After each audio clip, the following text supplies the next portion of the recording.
오늘 이렇게 귀한 자리에 초청해 주셔서 감사드리고요. 사실 그 코로나19의 상황 자체가 어떻게 될 거냐에 따라서 그러니까 호흡기 클리닉의 방향성도 사실 결정이 될 거라고 생각이 듭니다. 그래서 초반에는 이제 앞으로 우리나라 내에서의 코로나19 유행이 어떻게 될 것인지에서 말씀을 드릴 거고요.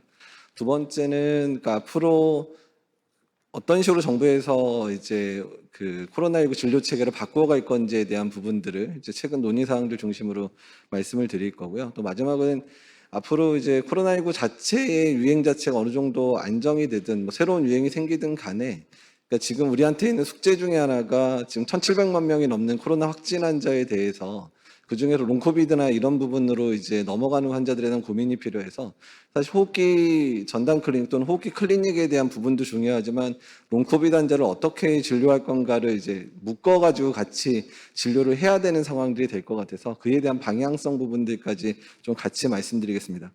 사실 지금 이제 뭐 제가 2020년에 우리는 바이러스와 살아간다는 책을 이제 쓰기도 했지만 이제는 뭐 정부 차원에서도 뭐 거리두기나 이런 것들이 다 이제 폐지된 상태고 이제 앞으로 다음 주부터는 이제 실외에서의 마스크 착용도 자율적인 착용들 하도록 하는 상황들이 됐기 때문에 정말로 이제 바이러스와 함께 살아가는 모습들이 될 것 같고요. 근데 여기서 꼭 우리들이 고민해야 될 바들이 뭐냐면, 그러니까 마스크 착용이라든지 거리두기 완화와 더불어서 유럽이나 미국 같은 경우에 지난 겨울, 그러니까 우리가 이미 겪었던 겨울에 인플루엔자 유행이 다시 시작되는 양상들을 보이기 시작을 하고 있고요. 또한 소아에서는 RSV 감염들, 우리나라에서도 뭐 RSV 감염 최근에 유행을 했었고, 또한 우리나라도 최근에 라이노바이러스에 의한 그 소아청소년에서의 호흡기 증상들이 계속 시작되고 있는 양상이기 때문에, 그러니까 지금까지, 그러니까 우리나라는 그래도 마스크를 잘 착용했기 때문에 지금까지는 뭐 호흡기 환자들이 특히 성인 같은 경우는 코로나19 환자가 거의 대부분이었다고 생각을 할 수 있지만 이번 겨울 우리가 맞이하게 되는 앞으로 가을이나 겨울 때는 코로나19, 뭐 인플루엔자, 뭐 RSV, 파라인플루엔자, 또 라이노바이러스 같은 여러 가지 호흡기 바이러스들이 같이 유행을 하는 상황들을 고려해서 호흡기 클리닉을 설계를 해야 되는 상황들이 올 거거든요. 그래서 앞으로는 단순히 그냥 호흡기 환자가 오면 그냥 코로나19에 대한 신속항원 검사 또는 뭐 PCR만 이제 이런 상황들에서 벗어나야 돼서 뭐 인플루엔자라든지 코로나19 그 신속항원 검사를 같이 한다든지 또는 일부 키트들은 두 개가 같이 나오는 키트들도 아마 이제 회사들에서 준비를 할 것 같기는 한데 이제 그런 부분들까지 고민을 해야 될 시기가 얼마 안 남았다는 부분들을 이제 말씀드리면서 강의를 시작하겠습니다.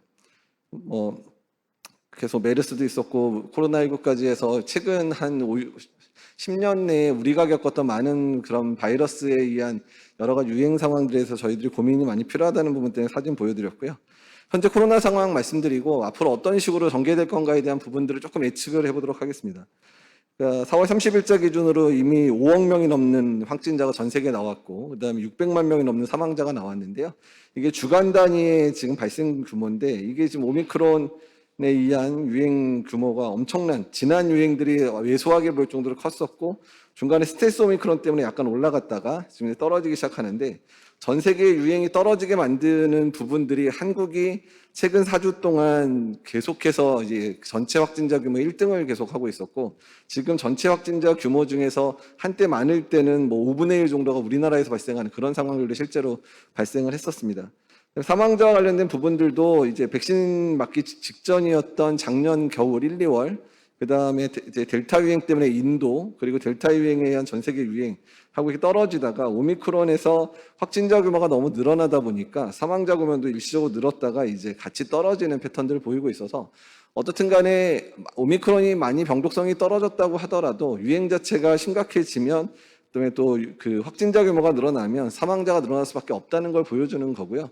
우리나라도 마찬가지로 최근 2달 동안 사망자가 우리가 2년 동안 사망자의 거의 4배 정도의 사망자가 나왔기 때문에 이런 그 유행 자체가 커지는 부분에 대한 고민들을 계속 할 수밖에 없고요. 사실 오미크론 대응에 있어서 의원급 또한 중소병원의 호흡기 클리닉들의 역할들이 상당했습니다. 만약에 그 의원급과 이제 병원급의 호흡기 클리닉들이 만약에 진료에 동참을 안 해주셨다면 아마 더 큰 파급 상황, 훨씬 더 어려운 상황들을 맞이할 수 있었는데 상당히 어려운 조건이고 여건이 허락되지 않았는데도 이렇게 진료에 참여해 주시고 오미크론의 위기를 넘길 때 많은 도움을 주셨다는 부분에 대해서 이제 감사를 드리고 있습니다. 그래서 우리나라가 지금 현재 보면 사망자가 지금 이미 누적 사망자가 22,000명 정도 되고요. 누적 확진자가 1,700만 명이 됩니다. 그러니까 지금 전 인구의 3분의 1 정도가 확진자로 확인이 된 상황인데 이미 저희도 응급실에서 경험을 하는데 최근에 자가 키트의 양성인데 그냥 본인 스스로 그냥 격리하다가 이제 그냥 뭐 일주일에서 열흘 지났다가 컨디션이 안 좋아가지고 응급실로 오는 사람들이 거의 매일 한두 명씩 지금 저희 응급실에서 내원을 하고 있거든요. 그러니까 실제로 지금 진단 과정에 동참하지 않고 본인 스스로 자가키트 양성 또는 그냥 호흡기 증상 있으면 그냥 코로나려니 하고 검사를 안 맞는 사람이 상당히 될 것 같아서 지금 여러 통계 자료들이 나오지는 않지만 여러 이제 자료들을 종합을 해보면 적어도 실제 감염자의 2배 정도의 감염자는 있을 것 같다. 그래서 아마도 3월 초에 이제 모 병원에서 시행한 건강검진 자료를 보면 3월 중순에 이미 30%를 넘었거든요. 우리나라의 그 항체 보유율이. 그래서 만약에 지금 정도 됐으면 아마도 전 인구 한 50% 정도 되지 않을까 얘기가 나오고 있고, 남아공 같은 경우는 오미크론 이전에 이미 70% 정도가, 그러니까 백신 미접종자의 70% 정도가 감염이 됐다는 얘기가 나오고, 미국도 지금 최근 항체 검사 자료를 보게 되면 전체 감염자의 60% 정도가 이미 감염이 됐다는 얘기가 나오고 있거든요. 그래서 상당수가 오미크론에 의해서, 특히 우리나라는 전체 감염자의 거의 90%가 오미크론에 의해서 발생을 했기 때문에 앞으로의 상황이 어떻게 될지에 대한 부분들 예측을 조금 그러니까 좀 고민을 해야 되는 그런 상황이 될 수 있을 것 같습니다. 환자 발생 추이를 보시게 되면, 그러니까 이 피크를 주도했던 연령대가 6세, 그러니까 6세 이하, 7에서 18세, 19에서 39세가 유행을 주도를 했었고요.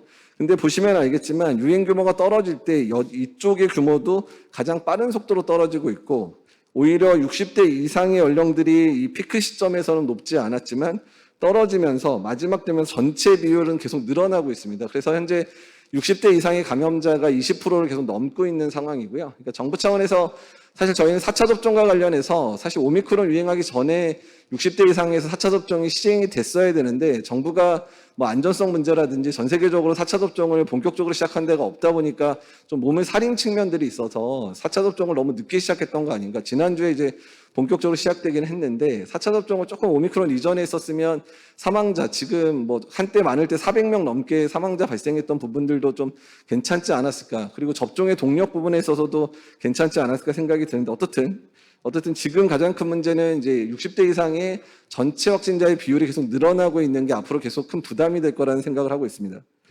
그래서 연령별 위중증 보시면 사망자나 이런 부분들이 대부분 80세 이상, 그다음에 70세, 60세에 몰려 있는데 보시면 50대에서부터 이제 본격적으로 커브가 올라가서 특히 80세 이상 같은 경우는 백신 접종률이 거의 85%에서 90%에 가까운데도 불구하고 전체 사망자의 가장 많은 포션들을 차지해서 보시면 연령이 많은 것 자체가 가장 큰 리스크 팩터라는 부분들을 보여주는 부분입니다.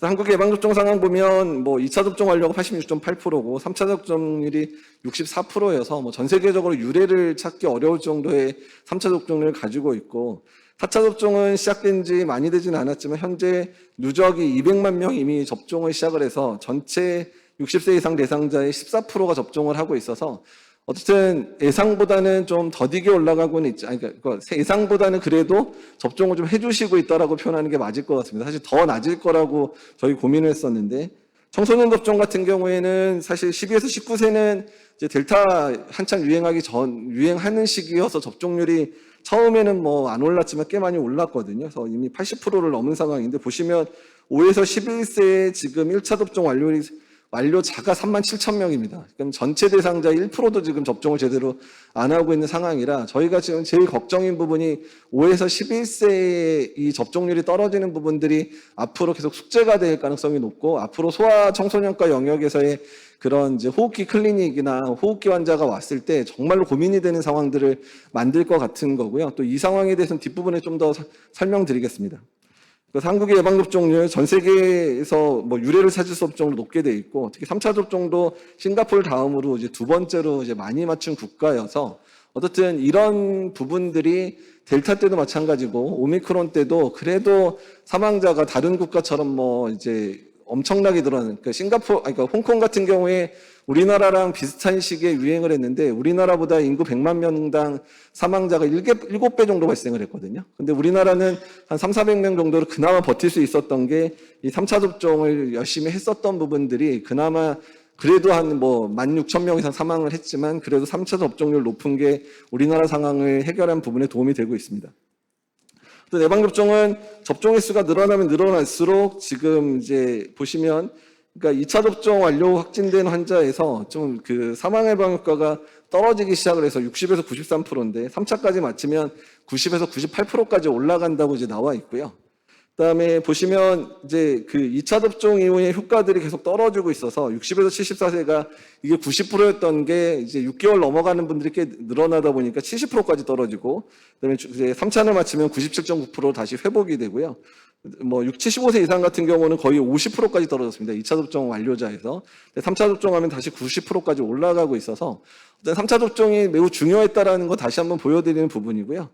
그다음에 4차 접종이 필요한 이유에 대해서 이제 질병관리청이 최근에 자료를 낸 게 뭐냐면 보시면 이제 3차 접종을 하고 나서 주간 단위로 떨어지면 이미 이제 한 3개월 정도가 경과되면 거의 9%에 해당되는 예방 효과가 있던 부분들이 점진적으로 이렇게 떨어지는 곡선이 보입니다. 그래서 이게 한 6개월 이상 넘어가기 시작하면 아까도 보여드렸지만 이게 2차 접종의 효과도 6개월 넘어가기 시작하면서 중증 위험 효과가 70대 이상은 75세 이상 50%까지 떨어지기 때문에 이게 완만하게 떨어지기는 하지만 계속 떨어질 거다. 그리고 지금 아까도 보여드렸지만 60세 이상에서의 감염자가 많아지고 있는 부분 때문에 지금 아마도 그 오미크론의 유행의 꼬리가 매우 긴 상태로 6월, 7월까지도 하루에 한 3, 4만 명대 확진자 나올 거로 예상을 하고 있는 상황이라 사망자가 지금 많이 줄긴 줄었지만 하루에 100명 정도씩 계속 발생하는 이유도 60대 이상에서의 문제이기 때문에 이런 부분들을 좀 고려할 필요가 있고 특히 75세 이상은 좀 더 빨리 떨어지고 있기 때문에 초고령자들 특히 70세 이상 또는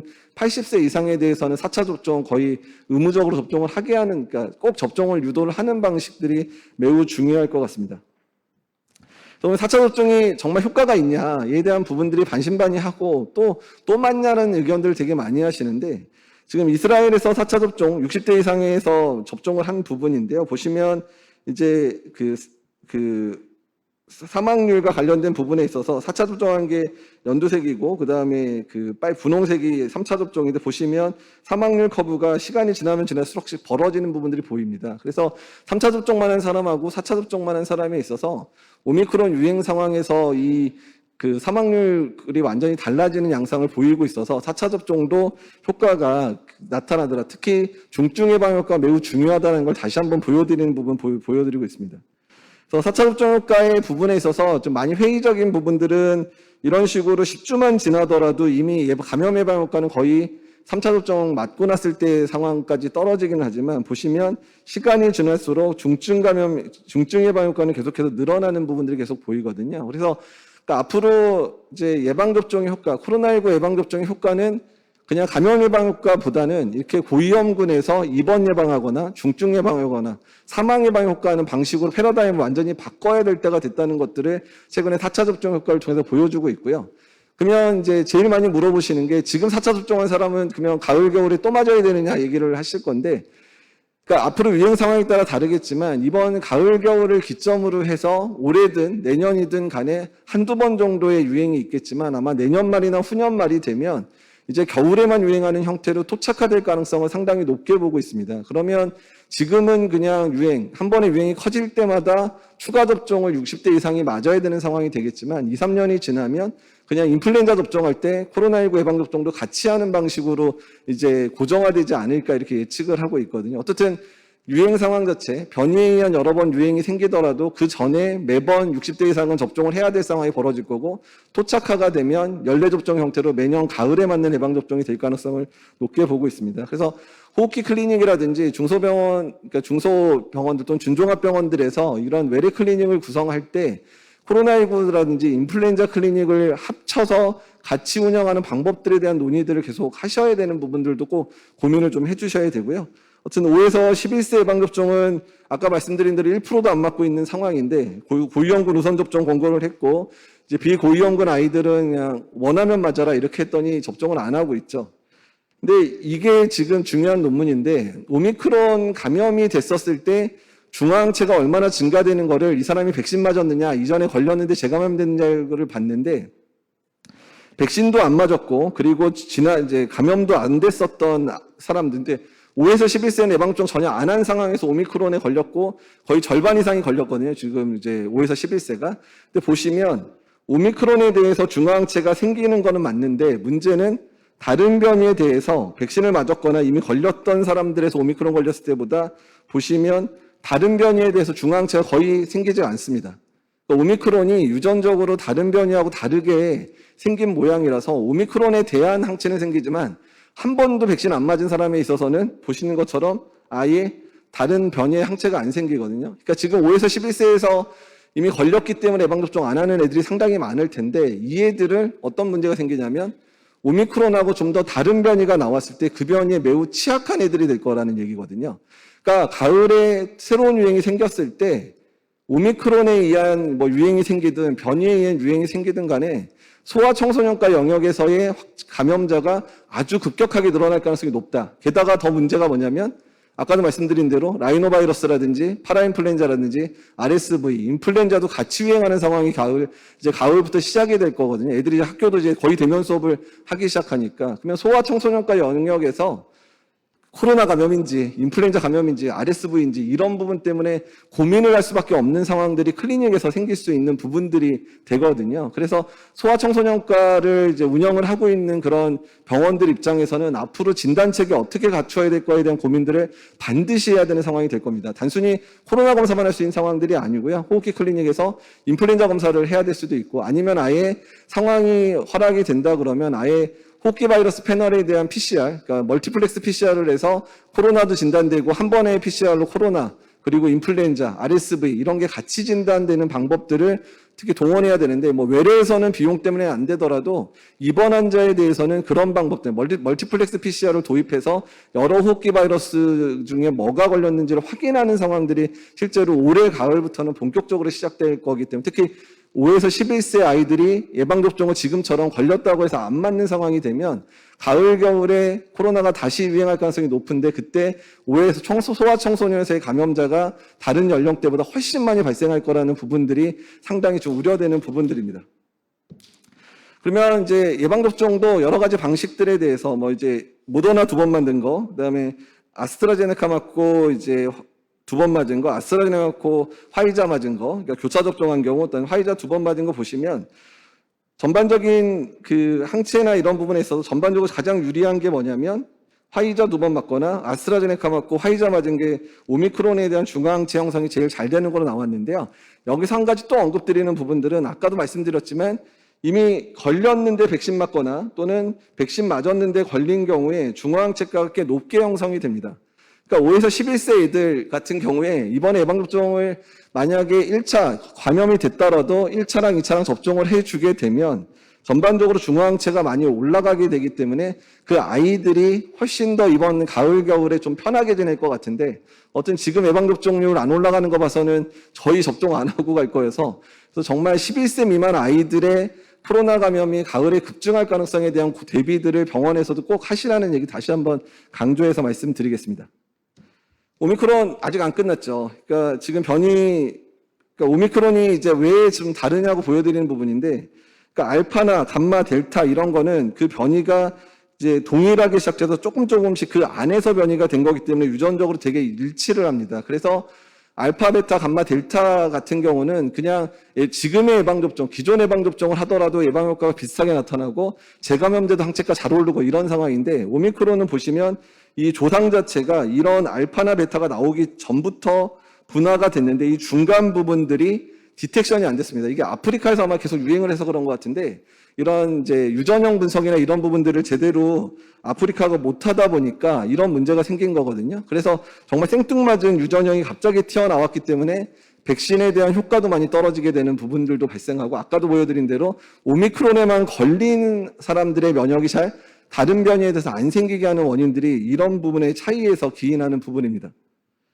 이 부분 아까 보여드린 부분이. 그래서 이제 바이러스들도 계속 이제 경쟁을 하죠. 오미크론이 확 늘어서 거의 100%까지 올라가면 델타가 이런 식으로 정말 그 기세등등했던 델타도 거의 제로까지 떨어져서 델타 거의 전 세계적으로 유행을 안 하고 거의 멸종위기에 처한 바이러스가 돼버렸거든요. 그러니까 이제 앞으로 유행 상황을 생각을 할 때 어떻게 생각하셔야 되냐면, 그러니까 오미크론 자체의 하이 변이 때문에 그냥 작은 유행들이 여러 번 반복될 거냐, 아니면 델타를 오미크론이 밀어낸 것처럼 오미크론을 밀어낼 뭔가 새로운 변이가 생겨서 또 새롭게 한번 크게 유행을 하고 오미크론을 밀어낼 건가가 앞으로 가을, 겨울에 어떻게 될 건가의 가장 중요한 측면들이 될 거라는 부분이거든요. 그러니까 어느 누구도 예측을 할 수 없습니다. 근데 그러면 많은 분들이 우리나라는 거의 1,500만 명 넘게 오미크론에 감염됐고 이번 가을, 겨울에 한 6개월이 지나게 되는데 어떻게 될 거냐. 그러니까 변이 없이 오미크론의 하이 변이 정도로 이번에 가더라도 이번 가을, 겨울에 이미 6개월이 넘어서는 상황이 되거든요. 3, 4월에 유행을 했으니까 10월, 11월 넘어가게 되면 이미 오미크론에 감염됐던 사람들도 이제 항체가가 떨어지기 시작하는 시기가 10월, 11월이 될 거기 때문에 새로운 변이가 나타나지 않더라도 올해 10월, 11월에는 오미크론의 하이 변이에 의한 유행이 어느 정도 유행을 할 거라는 게 이미 예측이 됩니다. 그러니까 그 시기가 10월이 될지 11월이 될지는 잘 모르겠는데, 그러니까 그렇게만 유행을 하더라도 올해 가을, 겨울에 좀 큰 유행이 있을 수 있다는 거고요. 만약에 오미크론을 넘어서는 변이가 유행을 하게 되면 아주 거대한 유행이 한 번 더 올 수도 있겠다라고 예측을 하고 있는 상황이라서 앞으로 9월 이후, 앞으로 한 8월 이후나 9월 이후에 어떤 상황이 될지는 사실 저도 예측하기가 힘들고 많은 전문가들도 상당히 다른 견해들을 현재 보여지고 있는 상황입니다. 그래서 뭐 XE 변이라 그래서 지금 이제 오미크론 안에서 자기네들끼리 유전자를 서로 교환하면서 이제 생기는 변이들이 벌써 XD, XE, XF, XL 뭐 그래가지고 그것만 10개 넘게 지금 오미크론의 하이 변이들이 나오고 있어서 얘네들끼리 또 경쟁하고 있겠죠. 그 중에 이제 독특한 애들이 아마 가을, 겨울에 한 번 더 유행을 만들지 않을까 이렇게 예상을 하고 있는 상황입니다. 근데 이제 남반구 상황을 이제 보여드리는 이유는 이제 앞으로 우리나라가 이제 남반구가 이제 겨울로 접어들고 있잖아요. 그리고 남아프리카 공화국이 오미크론의 직격탄을 제일 먼저 받았죠. 근데 남아공 같은 경우는 이전에 이미 여러 번 유행이 컸었기 때문에 오미크론 이전에 이미 그 전체 그 미접종자에서의 뭐 감염률이 거의 70%까지 올라갔던 국가인데 보시면 이제 남아프리카 쪽이 이제 남반구니까 겨울로 접어들면서 유행이 다시 커지고 있거든요.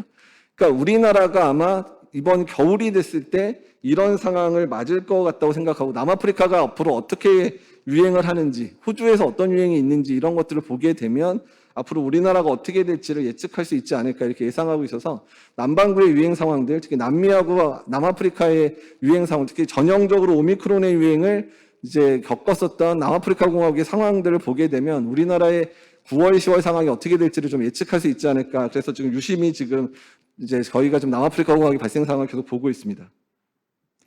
이제 그러면 오미크론 이후에 어떻게 될 건가가 앞으로 숙제인데요. 그러니까 우리가 이제 팬데믹, 엔데믹, 에피데믹이라는 단어를 너무 많이 쓰죠. 그래서 사실 예전에는 역학자들이나 쓰던 그런 단어였는데 엔데믹의 어원은 어떻게 되냐면, 그러니까 이 N이 within이라는 뜻입니다. within. 그러니까 안에, 그리고 그러니까 데모스라 그래서 이게 사람이죠. 그러니까 사람 안에서 그냥 자연스럽게 유행하는 상황을 표현할 때 엔데믹이라고 쓰거든요. 근데 가끔 기자들이 좀 오해를 해서 이게 엔드라고 들어가잖아요. 엔드. 그러니까 엔데믹이 유행이 끝난다라고 착각을 하는 기자분들이 가끔 있으셨는데, 그래서 제가 일부러 이제 사전에 있는 것들을 이렇게 보여드리는 거여서, 그러니까 유행이 끝난다는 게 아니라 유행이 사람 사이에 자연스럽게 토착화되는 거를 엔데믹으로 표현합니다. 그러니까 엔데믹이 되면 그냥 어디서나 이렇게 유행을 할 수 있는 그런 바이러스가 된다는 얘기죠.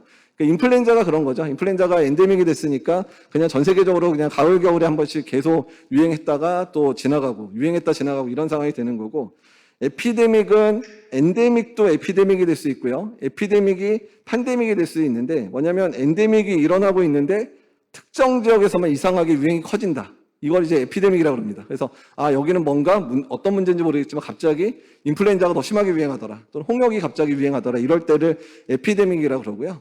팬데믹은 이렇게 새로운 바이러스가 유행해서 전 세계가 다 유행하는 상황, 또는 인플루엔자도 마찬가지로 변이가 갑자기 심해져서 전 세계 유행이 악화되게 되면 팬데믹이라고 표현을 하게 되기 때문에, 그러면 우리나라가 자꾸 엔데믹 선언을 하겠다 말겠다 이런 얘기했을 때 되게 우스웠던 게 뭐냐면, 엔데믹이라는 게 우리가 선언할 수 있는 거냐의 문제입니다. 우리가 엔데믹 됐어라고 선언한데 만약에 코로나 바이러스가 뭐 새로운 변이 때문에 한 번 더 큰 유행을 일으켜가지고 전 세계 한번 돌아버리면 뭐 팬데믹이거든요.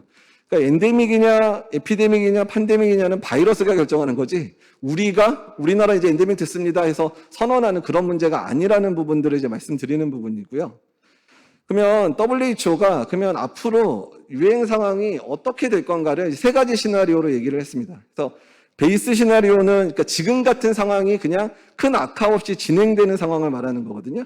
그래서 코로나19 바이러스가 계속 변이를 만들어내기는 하지만 사람들이 백신 접종과 감염으로 확진자의 규모는 늘어나더라도 중증과 사망을 충분히 예방할 수 있는 상태. 그러니까 이번에 우리가 사망자가 많이 발생했지만 그래도 예방 접종률이 높고 이제 감염자도 이제 늘어났으니까 이제 정말 중증 감염으로 넘어갈 사람들 많이 줄어들게 되겠죠. 그러니까 이런 상황이 실제로 진행하는 상태. 다만 특정 지역의 면역도가 감소하면 일시적인 또는 특정 지역에서 유행이 일어날 수 있으니까 이게 이런 부분이 에피데믹이죠. 에피데믹이 생기는 국가들은 이제 예방 접종이나 이런 부분들을 추가 접종을 고려해야 되는 상황들. 그러니까 지금의 상황에서 아주 특출난 변이가 나타나지 않으면 이런 식으로 1, 2년 가다가 토착화될 거다라고 얘기하는 게 지금 이 모델이고요. 그래서 남아공 사례 아까 계속 언급을 드렸지만, 그러니까 남아공이 오미크론 이전에 백신을 맞지 않은 사람들도 68.4%의 항체를 가지고 있었습니다. 그러니까 프리 오미크론에. 그러니까 이미 남아공은 뭐란 얘기죠? 그냥 전 국민의 거의 70%가 다 감염이 됐고, 그리고 백신 맞은 사람들도 이미 뭐 백신 맞고도 걸리고 이랬으니까 93%가 가지니까 거의 전 인구의 80% 정도가 다 항체를 가지고 있는 상황이 됐거든요.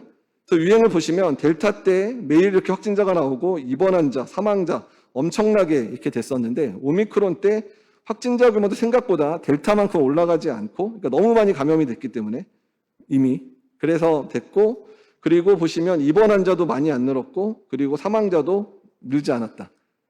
그러니까 지금 이제 우리나라 상황이 이제 이런 상황이 된 겁니다. 그러니까 우리나라가 만약에 오미크론 정도의 변이가 그냥 유행을 하면 지금보다 입원 환자 더 줄 거고 사망 환자 더 줄 겁니다. 왜냐하면 너무 많은 사람이 감염이 됐고 예방접종도 했고 이런 상황이니까. 그러니까 이제 변이가 나타나냐 안 나타나냐에 따라서 이 상황을 말씀드리는 거고, 베스트 케이스. 그러니까 이게 이제 거의 이제 코로나 바이러스의 소멸론이라고 얘기하는데, 변이가 발생을 했는데 그냥 정말 감기 수준의 정말 가벼운 그런 변이가 나타났고 그게 그냥 전 세계적으로 확 확산을 시켜서 그냥 코로나 바이러스는 이제 감기 수준밖에 안 되라고 되는 상황들. 근데 이거는 이제 거의 일어나지 않을 거라고 모두가 예측을 하긴 했지만 뭐 미래는 모르니까. 그러면 이렇게 되면 그냥 뭐 백신도 맞을 필요도 없고 그냥 이러다 코로나 바이러스 사라지는 그런 상황이 될 거다라고 예측하는 모델이 있고요. 이제 마지막에 이제 가장 최악의 상황, 워스트 케이스인데 전파력과 중증도가 증가한 변이가 유행을 시작하고 지금의 백신의 효과가 떨어지는 변이가 유행하는 상황. 새로운 큰 유행, 또 중증 환자, 사망 환자도 급증하는 상황이 될 거여서 이렇게 되면 새로운 변이에 대한 백신도 개발해야 되고 이거를 고위험군한테 광범위하게 예방접종해야 되고 젊은 층한테도 백신 접종해야 되는 상황이 생길 수도 있더라. 그러니까 이런 상황이 생길지도 모르겠다는데 이제 이 부분도 가능성이 낮다고 대부분 보긴 하지만 사실 우리가 작년에 델타 같은 정말 이 더러운 바이러스 정말 제가 생각해도 코로나 변이 중에 델타는 정말 힘든 변이였거든요. 근데 델타가 생길 거라고 누가 예측 못 했거든요.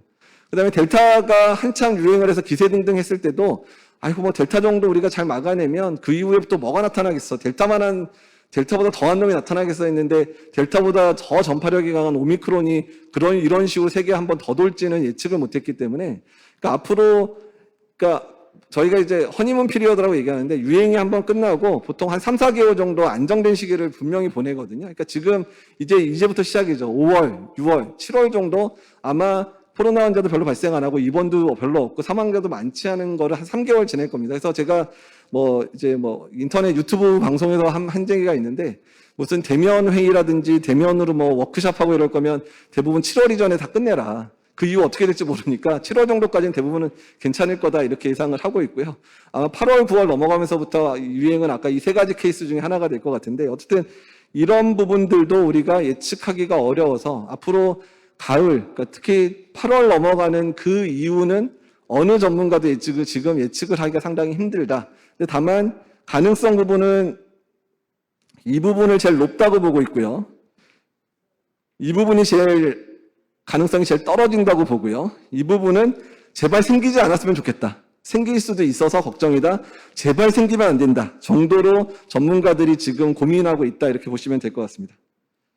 그럼 이제 우리나라는 그러면 대비를 하고 있나?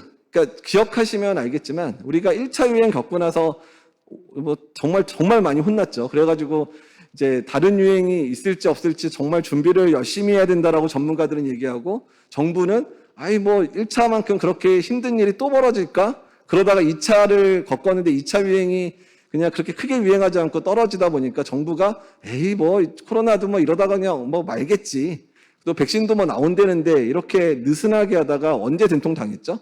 2021년 겨울에 2020년 겨울이죠. 2020년 겨울에 3차 유행할 때 중환자실 부족해서 엄청 고생했습니다. 그때 12월 달에 중환자실 만들어내라고 난리여서 그때도 뭐 한 번 고생했고, 그때 한 번 고생을 했는데 사실 3차 유행만큼 또 4차 유행이 커질까를 예측 못하다가 델타 변이 나와가지고 3차보다 4차가 더 중증 환자 사망자가 늘어나는 상황 만들었었거든요. 근데 3차 끝나고 그렇게 된통 당했는데도 4차 유행 대비 못해가지고 작년 겨울 기억나시죠? 10월, 11월, 12월에 행정명령이 주간 단위로 계속 내왔죠. 그래서 중증병상 만들어라, 중등도 병상 만들어라. 그래서 여기는 계신 원장님들도 다 행정명령 받아서 병동에다 코로나 환자 보는 병실 거의 대부분 만드셨을 텐데, 그러니까 또 지금 그 상황이 되고 있다는 거죠. 이제 유행 꺾이기 시작해서 위기 넘기기 시작하니까 숙가체계 되게 안일하게 바꾸기 시작하고, 앞으로 뭔가 없을 것처럼 가을 겨울에 그냥 안 일어나면 좋긴 하겠지만 만약에 또 일어나게 되면 이번에 병실 숙가 개정했던 것 자체가 다 부메랑으로 날라올 거거든요. 그러면 지금 숙가에서 예전 숙가로 돌려주지 않았을 때 많은 대학병원들 또한 종합병원들이 중증병상을 다시 만들 건가? 그다음에 여기 계신 원장님들 일반 병실에서 이제 환자 보라고, 코로나 환자 보라 그러는데 충분하게 코로나 환자에 대한 숙가를 체계를 만들어주지 않았을 때 일반 병실에 환자 입원시켜서 계속 보실 건가? 이 부분에 대해서 사실 정부가 고민을 해야 되고, 저희도 그 부분에 대해서 숙가 체계 너무 급격히 바꾸면 안 된다고 얘기를 하고 있는데, 이행기가 지금 4주입니다. 근데 이미 일주일 지났죠?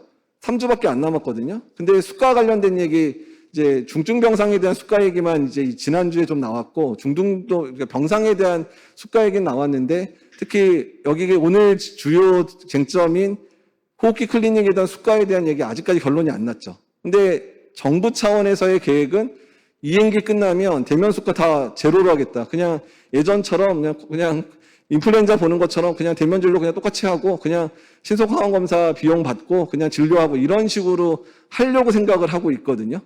그러니까 이 부분 어떻게 잘 막아내지 않으면 똑같은 위험도, 사실 코로나 환자가 뭐 바이러스가 지금 바뀐 것도 아닌데 숙가는 갑자기 확 깎아버리는 이런 상황을 만들어가는 상황이라서 지금 사실 뭐 병원장협의회뿐만 아니라 개원협의회 저희 전문가들도 지금 정부랑 이번 3, 4주 동안에 엄청나게 싸워야 되는 시기인데 모르겠습니다. 지금 회의가 2번 열렸다가 안 열리거든요. 지금 회의를 안 하고 있거든요. 그래서 무슨 생각을 정부가 지금 하고 숙가를 만들고 있는지 상당히 고민입니다.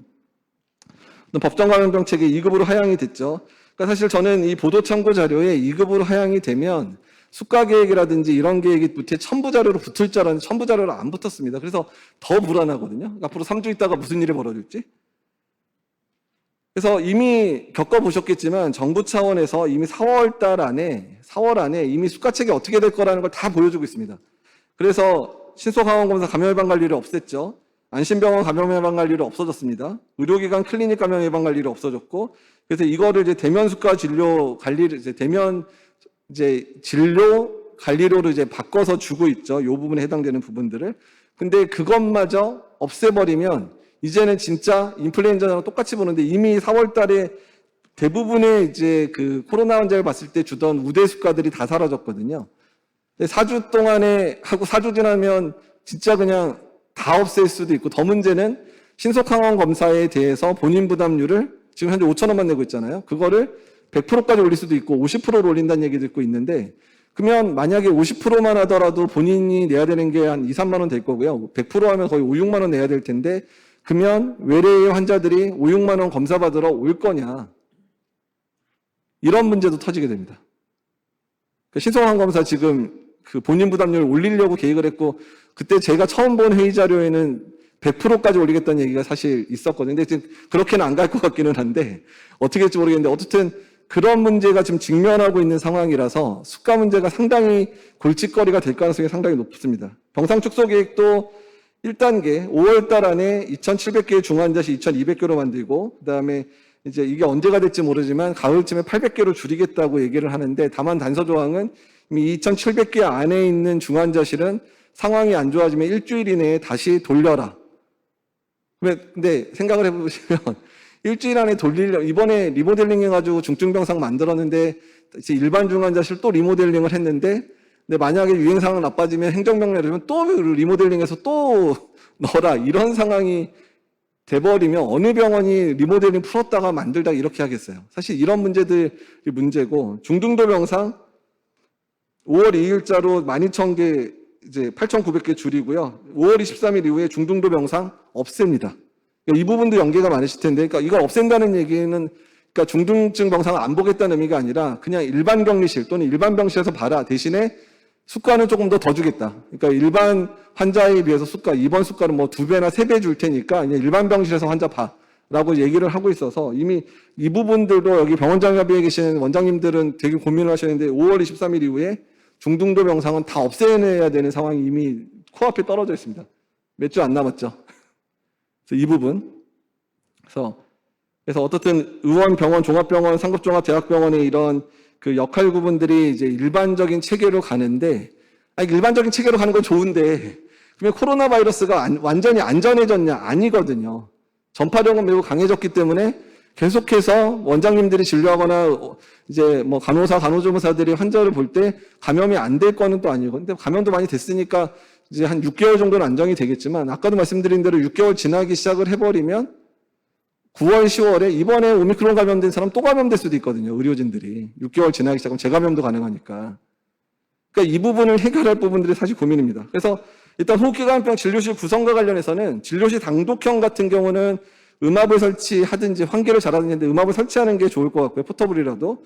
개인보호는, 왜냐하면 이제 진료실 단독형에서는 검체 채취까지 진료실에서 해야 되니까 개인보호 사종 착용하고 검체 채취까지 함께 시행을 하는 방식으로 갈 수 있는데, 그러니까 이 방식 같은 경우는 제일 이제 좀 어려운 거는 바로 다음에 다른 환자, 일반 환자들이 뭐 고혈압 환자, 당뇨 환자가 바로 이 환자 다음으로 들어왔었을 경우에, 그러면 그 환자 몇 분 있다 들어와야 돼. 이런 상황이 환기라는 부분 때문에 문제가 되거든요. 실제로 검체 채취하면 에어로졸이 날리는데, 공기가 완전히 순환되려면 20분에서 30분 정도 음압을 걸어놓고 12번 이상 순환을 시켜야지 99%가 사라집니다.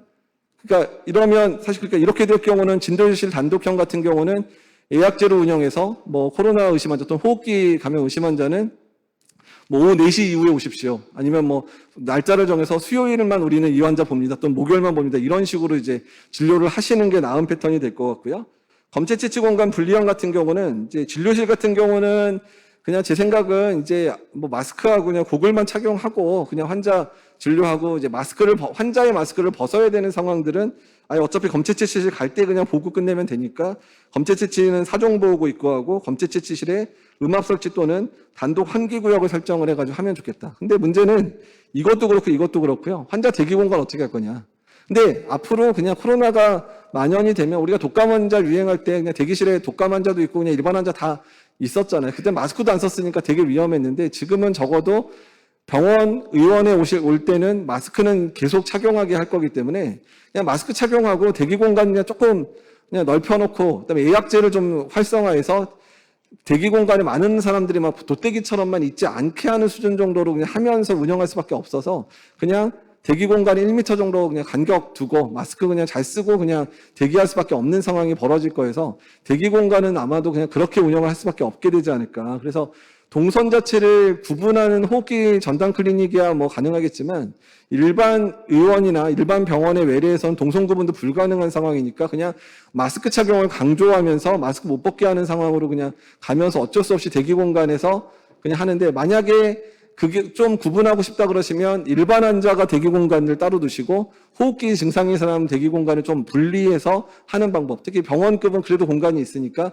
그런 정도는 가능하지 않을까 생각을 합니다. 호흡기 감염병의 진료 수가변은 아까 말씀드렸지만 점진적으로 본인 부담 상환하는데 50%가 됐다가 비급여가 될지 아니면 25% 50%로 될지 아직 결정된 바가 없습니다. 근데 신속항원 검사도 인플루엔자도 지금 조금씩 이제 신속항원 검사를 이제 급여화 시키고 있는 조건이니까 아마 비급여 100%로는 안 갈 거라고 예상은 하는데, 아마 이 수준 정도로 가지 않을까 생각은 들거든요.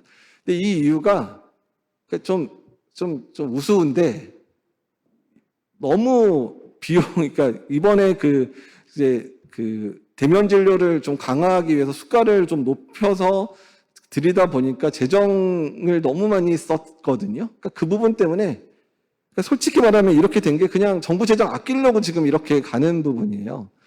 그러니까 이게 참 답답한데 예측을 잘 해서 또는 사전에 준비를 잘해서 적정 수가를 좀 해주고 연속적으로 계속 가게 수가를 해줘야 되는데 그렇지 않은 게 문제였고요. 대면 진료수가 점진적 폐지 예정인데 그러면 어떻게 할 거냐? 그러니까 지금은 코로나 환자만 봐도 되는 상황이니까 그냥 코로나 환자 진단 넣으면 대면 수가를 주는 방식이었긴 했지만 아까도 말씀드린 대로 가을 겨울에 인플루엔자 환자에 뭐 RSV에 파라인플루엔자에 뭐 이렇게 섞여서 오기 시작을 하게 되면 그거 어떡할 거냐? 이건 코로나인지도 모르겠고 코로나일 수도 있고 뭐 다른 바이러스도 있을 텐데 그래서 아예 정책적으로 노력을 하셔야 되는 부분들이 호흡기 감염병 감염 예방 관리료를 신설을 아예 만드시는 게 이번에 주 목적이 돼야 됩니다. 그러니까 앞으로 인플루엔자 환자도 뭐 사실 원장님들이나 과장님들 걸리시면 그래서 2, 3일 못 나와버리면 다 문제잖아요. 근데 코로나 걸려서 뭐 3일이든 5일이든 뭐 7일이든 아마 병가를 주셔야 될 건데 안 걸리게 해야 되는 상황이고 또 그 안에서 보호구도 뭐 마스크 아예 안 쓰고 할 것도 아닌 상황이잖아요. 그러니까 앞으로 이제 코로나19 대면 진료로라고 나와 있던 부분들을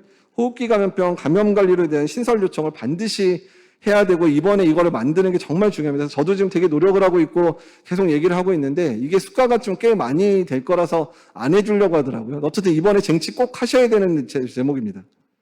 그래서 의원급의 의료환경과 보호구도 변경해야 되는데요. 그러니까 아까 말한 대로 코로나19 포함한 호흡기 진료가 일반화가 이미 될 거고 가을 겨울에 시작되니까 검체 채취 공간 반드시 확보하시는 게 좋을 것 같아서 그러니까 병원급은 공간이 그래도 있으니까 그냥 외래에선 진료만 하시고 그냥 저기 가서 검체 채취하고 가. 이런 식으로 가실 수 있다는 얘기예요. 그래서 검체 채취 공간 따로 좀 만들어라 이번 기회에. 그리고 외부에 만들어도 상관없잖아요. 검체 채취 공간 그냥 외부에다가 조금 이제 뭐 조금 가건물 형태로도 상관없으니까 만들고 거기서 검사받고 가게. 진료는 그냥 내부에서 하고 그냥 기본 진료실에서 하고 그다음에 진료실 안에 안전하게 음압이라든지 또는 환기 구조를 만들어 놓으시고 그리고 검체 채취는 밖에서 해라. 또는 이제 다른 공간에서 해라. 이런 식으로 개념으로 가는 게 좋겠다. 그리고 아까도 말씀드렸지만 개인 보호구도 진료 때는 그냥 뭐 페이스 실드랑 뭐 KF94 정도 쓰고 하시고 검체 채취할 때는 보호구 다 하고 하시고 이런 식으로. 그리고 뭐 지금 거의 다 안 하시겠지만 레벨D 입을 필요 전혀 없습니다. 전신 보호구를 모터로 입어요. 어차피 호흡기 검체 채취할 때 에어로졸 나뉘는 거에 대한 오염만 막으면 되니까 사종 보호구 또는 비닐 가운 입고 그냥 하셔도 되거든요. 그래서 이 사종 보호구 부분들도 특히 레벨 D는 이제 거의 안 쓸 거다. 레벨 D는 이제 없애야 된다라고 생각을 하시면 돼요. 입고 벗고도 힘들지만 또 입고 벗고 하다가 오염돼서 더 문제니까 그래서 이제 보호구 자체도 매우 간소하게 다만 안전성에 관한 부분들 특히 점막 노출만 안 되게끔만 하는 방식으로 가야 된다. 그래서 지금 이런 식으로 가야 되지 않을까 저는 생각을 하고 있습니다. 뭐 병원 구조, 중환자실은 아까 말씀드린 대로 앞으로 한 20, 30년 걸쳐서 1인실로 가야 됩니다. 1인실로 만들어 놓으면 중환자실 내놔라 마라 그렇게 안 하더라도 1인실 뭐 20개 있으면 10개는 코로나 환자 보고 10개는 일반 환자 보게 이렇게 하면 그냥 미국이 그렇거든요. 미국이 뭐 병실 리모델링 할 거 없고요. 그냥 중환자실 다 1인실이니까 그냥 코로나 환자는 1번부터 10번까지 입원시킬 거고 나머지 중환자는 11번, 20번 입원시켜도 되니까 그냥 탄력적으로 병실을 운영할 수 있어서 미국이 그렇게 많은 확진자 나올 때 버텼거든요. 그래서 1인실로 가야 된다. 음압격리실 확대하고 다만 이런 부분들의 돈을 누가 될 거냐에 대한 부분에 있어서 이제 정부가 직접 관여해라. 정부가 이번에 인수위에서 감염관리기금 조성안은 안이 나왔는데 그래서 감염관리기금 비행기 타는 사람한테 받는 그 비용에서 뭐 5,000원씩 떼가지고 그거를 해서 이런 리모델링 할 때 써라. 이런 얘기들을 좀 이제 얘기가 나오는데 그런 방식도 좋을 것 같고요. 요양병원도 구조 변화해야 되는 거에 대한 부분들. 그래서 이제 적어도 요양병원도 이제 한 4인실 또는 2인실 구조로 바꿀 때가 되지 않았나. 그리고 감염병 병동을 이제 아예 설치를 해서 평상시에는 다진해 성균이나 인플루엔자 입원시키고 재난시에는 감염병 환자 입원으로 활용하고. 그래서 이 부분의 운영과 관련된 부분들도 정부가 좀 재정을 투여해라. 그리고 급성기 병원은 뭐 마찬가지로 아까 말씀드린 부분이고, 그다음에 이제 마스크 벗는 부분들은 뭐 이미 실외 마스크 벗게 될 건 말씀드렸지만 지금 시작됐지만. 그러니까 엔데믹화 되면 계절적 유행 시기에 마스크 착용을 이제 하면 되고 유증상자 중심으로 착용하겠죠. 근데 어쨌든 반드시 그러니까 뭐 코로나 유행주의보 되면 마스크 쓰게 하는 방식이 갈 것 같고요. 근데 여기에 기본 조건은 아픈 사람이 출근하지 않아야 되고 아픈 사람이 학교 안 나와야 됩니다. 그러면 마스크 착용할 이유가 많이 줄어들거든요. 그러니까 그래서 이런 부분 아프면 쉰다 확실히 지켜줘야 되고 밀폐된 공간에 대한 환기시설 설치가 의무화할 필요가 있고 또 재건축 리모델링 시에 일반 건물들의 환기 부분도 이제 조정이 되면 실내에서의 마스크 착용되는 부분들도 이런 상황일 때 고려가 시작될 거라 생각을 하고 있습니다. 마지막으로 이제 롱코비드 클리닉과 관련된 부분들만 조금 최근 경향들만 설명을 드려서 그러니까 호흡기 클리닉을 구성을 하실 때 호흡기 클리닉을 구성하지 마시고요. 백신 클리닉 같이 붙이고 거기에 롱코비드 클리닉을 같이 붙이는 방식으로 가셔야 됩니다. 그러니까 아까 말씀드린 대로 롱코비드 환자의 대부분이 격리 해제되자 얼마 안 된 1, 2주 된 분들이 먼저 오시기 시작하니까 그분들의 감염 위험이 아예 없는 게 아닌데 외래를 방문하시거든요. 어쨌든 그런 분들도 진료를 해주셔야지 그런 분들이 계속 롱코비드 문제로 문제가 됐을 때 이제 방문한 병원을 계속 방문할 수 있으니까 그래서 호흡기 클리닉에 롱코비드 클리닉 붙여서 운영하는 부분들을 추천을 좀 드리고요. 보시면 침범하는 그러니까 ACE가 들어가 있는 쪽에 리셉터가 있는 쪽은 다 침범을 하니까 여러 가지 상황들이 벌어지고 있고요. 저도 사실 3주 전에 코로나19에 저희 아들이 걸리면 저도 확진이 됐는데 저도 요새 문제가 되는 게 사람 이름이 잘 생각이 안 나요. 얼굴을 봤는데 이거 잠깐 이름이 뭐였더라? 그리고 연예인들 보면 제가 뭐였더라? 이런 상황에서 저도 되게 지금 한 템포씩 느리거든요. 그러니까 그런 상황들 있어서 그래서 호흡기 증상과 관련된 그러니까 이제 롱코비드는 이제 그 감염 이후에 뭐 호전되지만 일본에 4주 이상 다양한 증상이 지속되거나 새롭게 나타나면 코비드19라 그러고요. 그다음에 NHS 영국 같은 경우는 증상이 감염 이후에 4주 이상 지속되고 그게 12주 이상 지속되는 경우. WHO가 최근에 좀 명확하게 진단을 했고 롱코비드 단어도 좀 버리자고 했는데 포스트 코비드 19 컨디션이라는 이제 진단명이 지금 신설이 됐습니다. U099라 그래가지고 신설이 됐는데 이렇게 하고 보통 코로나19 증상 발현 이후에 3개월 이내에 증상이 시작돼야 되고 최소 2개월 동안 지속되면 이제 그거를 포스트 코비드 19 컨디션이라 부르자 이렇게 얘기를 했고요. 그리고 조건은 다른 대체 진단으로 설명될 수 없는 증상. 그러니까 다른 거로 진단될 만한 증상이면 그 병으로 진단을 주고 설명이 안 되면 롱코비드 또는 포스트 코비드 19 컨디션으로 부르자 이렇게 얘기가 됐습니다. 그래서 코로나19 이후에 감염 증상이 이제 증상되는 게 뭐 롱코비드가 80% 뭐 47,000이면 3개월까지 80%가 겪고 그다음에 뭐 3개월까지 93%, 뭐 66%뭐 다양하게 보고되지만 대부분 적어도 3개월 이내에 비슷한 증상 호소하시는 분들이 상당히 많다라는 거고요. 국내 연구들도 보시면 뭐 19개월까지 피로가 진행되는 사람들, 뭐 폐기능과 관련돼 있어도 대부분 4에서 6개월에 호전되긴 하지만 2, 3개월 이상 간다 해서 국내 연구들도 상당히 많이 보고가 되고 있고요. 그래서 신평원 데이터 최근 연구 보게 되면 코로나 환자 2만 명에 대한 자료하고 인플루엔자 환자 238만 명의 데이터를 뽑아서 비교를 했는데 코로나19 환자에서 인플루엔자 환자보다 더 적은 후유증이 발생하는데 이거는 신평원 문제입니다. 그러니까 왜냐하면 롱코비드, 그러니까 아까 말한 포스트 코비드 컨디션이란 진단 자체 명이 생긴 지가 얼마 안 됐거든요. 그러니까 그러다 보니까 그냥 코로나19 걸리고 그냥 외래 방문하면 그냥 다른 진단명이 들어가다 보니까 생긴 문제인데 여러 부분에서 보면 어떻든 코비드-19이 인플루엔자보다는 당연히 컴플리케이션이 많을 것 같은데 어떻든 신평원 데이터의 문제 때문에 이렇게 나온 것 같고요. 다만 코로나19 환자에서 탈모가 1.5배, 신부전 1.8배, 기분장이 1.73배, 치매가 1.96배. 그래서 제가 이거 보고 제가 요새 사람 이름이 생각이 안 나서 내가 치매가 시작되나 이런 고민을 하게 만들어. 어쨌든 이런 위험성들이 있다라는 게 인플루엔자 유행보다 있다. 근데 지금 이제 연구가 시작이 되는데요. 국내 연구가 이제 시작이 되는데 지금 아주 대대적으로 할 것 같습니다. 10,000명 코호트 구성해서 3년 추적 연구인데 빅데이터 플랫폼 기반 후유증 연구도 하고 후유증 중계 연구도 해서 한국 사람이 주로 겪는 롱코비드는 뭔지에 대한 부분들이 아마 이제 1, 2년 안에는 어느 정도 데이터가 쌓이지 않을까 생각이 듭니다. 롱코비드의 여러 가지 증상 중에서 혈관 쪽이나 이런 문제를 일으켜서 이제 심근염이라든지 또는 그 이제 하트 페일리어, 심부전을 유발할 수 있다는 얘기도 계속 나오고 있는 내용들이고요. 그리고 머리에 침범을 해서 그러니까 후각이나 미각 손상이 있었던 분들 같은 경우는 그러니까 저도 사실 후각이랑 미각 손상이 좀 심했거든요. 그래서 아직도 냄새 잘 못 맡고 지금 입에 요리 같은 거 할 때 짠맛하고 단맛이 되게 둔탁하게 느껴지는 게 지금 한 3주 넘게 유지되는데 그런 부분들이 뇌 손상과 연관돼 있을 거라는 얘기들 부분도 보여드리는 거고 그래서 주요 증상이 호흡기라든지 뭐 이제 다른 아예 감염 증상이 지속되는 경우 류마틱 디지즈, 또 오토라린지알 디지즈, 뭐 이렇게 그 호흡기 증상이 유지되는 분도 있고, 이제 입맛 없고 설사하거나 울렁거리거나 배 아프거나, 저도 울렁거리는 증상이 2주 정도 계속됐거든요. 그러니까 이런 부분들, 그다음에 뉴럴로지컬, 특히 이 부분이 문제인데, 머리 아프거나 또는 이런 식으로 노인들 같은 경우는 컨퓨전이라든가 그러니까 딜리리움이 되게 오래 가는 분들도 꽤 많이 보고되는 부분들이 있고요. 그다음에 컨정티바이티스도 생각보다 보고가 꽤 됩니다. 그래서 이제 이런 사람들에 대해서 검사를 어떤 걸 했는지를 이제 메타아날리시스를 했더니, 그러니까 뭐 기본적인 그런 혈액 검사의 갑상선 기능 뭐 이런 거를 하기도 하고, 또한 일부 자가 면역이 생기는 분들도 있어서 류마틱 팩터라든지 이런 파나나 앙카하는 경우들도 있고, 또한 이런 증상들 중에 호흡 이제 소화기 증상이 있는 부분들은 내시경을 하거나 이런 부분들이 있어서, 그러니까 이게 이제 이런 부분들을 검사를 증상에 맞춰서 이제 이런 검사들은 해볼 수 있겠다 정도로 보여드리는 부분이어서 이런 부분들 좀 고민을 좀 하시면 좋을 것 같고요.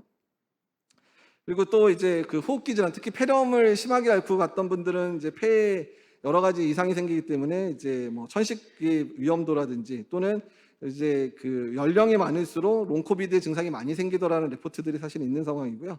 그다음 폐합병증도 호흡기 감염 이후에 다른 폐질환에 앓는 경우, 또는 폐렴이 연속적으로 생기는 경우도 꽤 많이 보고되고 있어서 이에 대한 대비들도 좀 필요하다. 그래서 백신 클리닉을 좀 같이 운영을 해서 코로나19 감염돼서 다시 내원하는 분들한테 폐렴구균 예방접종이라든지, 또는 가을철이라면 인플루엔자 예방접종을 좀 더 적극적으로 권고하는 부분들도 롱코비드 클리닉의 한 양상이 돼야 되지 않을까 생각을 하고 있습니다.